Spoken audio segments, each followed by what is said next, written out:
तो hello everyone, आज हम बात करेंगे inverter hammer and shooting star के बारे में। आज मैं इस वीडियो में दो कैंडल के बारे में इसीलिए बात करना चाहता हूँ क्योंकि ये दोनों कैंडल सेम है, सेम दिखने में सेम है, बट इन दोनों का यूज अलग अलग होता है।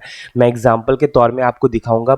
इससे पहले अगर आप पार्ट 4 तक देख लिए हैं तो बहुत अच्छा है, अगर नहीं देखे हैं तो प्लीज देख लीजिए। उसके बाद ये इन्वर्टेड हैमर और शूटिंग स्टार को ठीक से समझिए, अदरवाइज समझने में थोड़ा सा प्रॉब्लम हो सकता है। इन्वर्टेड हैमर यूज किया जाता है, हमेशा याद रखिएगा, ये बुलिश ट्रेंड के लिए यूज किया जाता है और शूटिंग स्टार किया जाता है बेयरिश ट्रेंड के। अब ट्रेंड के लिए आप मार्केट में यहाँ पे ट्रेड लोगे। और शूटिंग स्टार क्यों यूज किया जाता है? ये सिर्फ डाउन ट्रेंड के लिए यूज किया जाता है। ओके, देखिए, इन्वर्टेड हैमर मतलब होता है उल्टा हथौड़ा, शूटिंग स्टार ये उल्टा हथौड़ा, सेम दिखने में है, सेम दिखने में, बट इसका पोजीशन अलग अलग होगा।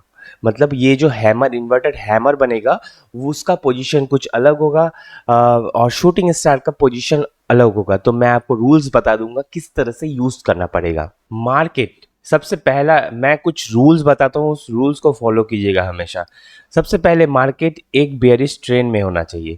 उसके बाद एटलीस्ट मैं आपको हमेशा बोलता हूँ 9 to 10 कैंडल, ठीक है, 8 to 9 कैंडल एटलीस्ट रेड होना चाहिए और यहाँ पे बेयरिश पैटर्न होना चाहिए। होने के बाद अगर ये इन्वर्टेड हैमर बनाता है तो ये मार्केट बहुत ऊपर लेके जाएगा, वो भी पहला स्विंग, मतलब ये वाली जो स्विंग है यहाँ तक जाने का प्रोबेबिलिटी बहुत ज़्यादा होता है। ठीक है, मार्केट जो ट्रेंड होगा वो बुलिश होना चाहिए, बट ये शॉर्ट टर्म में मार्केट बेयरिश होना चाहिए और 8 to 9 candle at least sell off होना चाहिए। उसके बाद अगर ये इन्वर्टेड हैमर बनता है, मतलब उल्टा हथौड़ा अगर बनता है, ये रेड कैंडल में हो या ग्रीन कैंडल में, दोनों में से एक भी हो, तो यहाँ पे आप स्टॉप लॉस लगा दीजिएगा। उसके बाद अपना टारगेट लीजिएगा।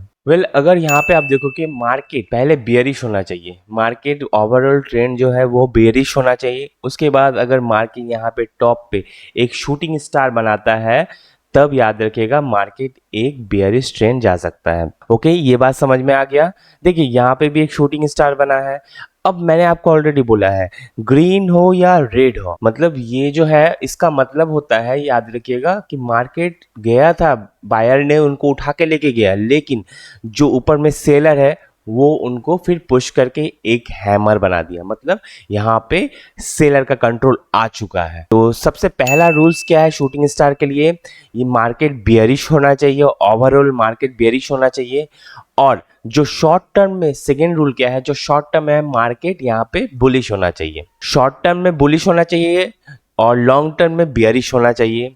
और उसके बाद 8 to 9 कैंडल, मैं आपको ऑलरेडी बोलता हूँ 8 to 9 कैंडल एटलीस्ट होना चाहिए ग्रीन कैंडल। उसके बाद अगर बनता है तो आपका सबसे बेस्ट ट्रेड होता है, आप वहाँ पे लीजिए और अपना टारगेट बुक कीजिए। यहाँ पे स्विंग है, यहाँ पे स्विंग है, जो जो स्विंग है, जहाँ पे सपोर्ट है वहाँ पे आप यहाँ से निकल सकते हैं। बट याद रखिएगा शूटिंग स्टार का स्टॉप लॉस होगा यहाँ पे और एंट्री होगा यहाँ पे। Thank you and keep learning.